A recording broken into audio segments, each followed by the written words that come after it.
வயசான விவசாயி ஒருவருக்கு 4 மகன்கள். அந்த 4வரும் ஒற்றுமை இல்லாமல் எப்பொழுதுமே சண்டையும் சச்சரவுமாகவே இருப்பார்கள். இவர்கள் இப்படியே இருந்தால் இந்த குடும்பம் சிதறி போகுமே என்று அந்த வயசான தந்தைக்கு ஒரே வருத்தம்.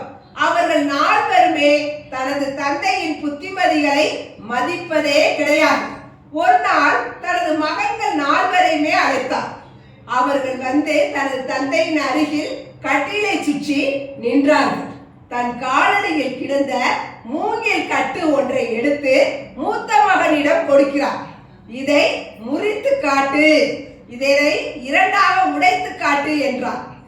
அவன் தன் பலம் முழுவதையுமே பயன்படுத்துகிறான். ஆனால் அவனால் முறிக்க முடியவில்லை. அந்த மூங்கில் கட்டிலை 2ஆக ஒடிக்க முடியவில்லை.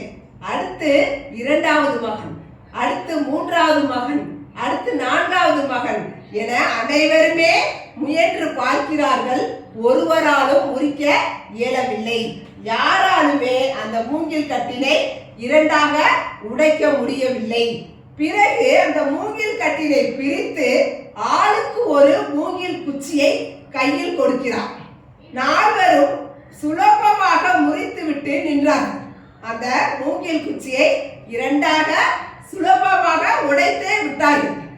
அப்போது அவர்களது தந்தை சொன்னார், இப்படித்தான் உங்கள் வாழ்க்கையும் அமையும்.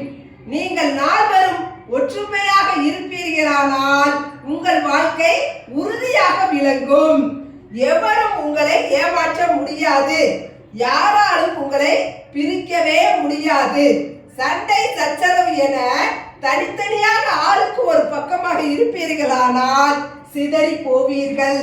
இந்த மூங்கில் குச்சி மாதிரி ஆக ஒற்றுமையே வலிமை அளிக்கும் என்றார் தந்தை.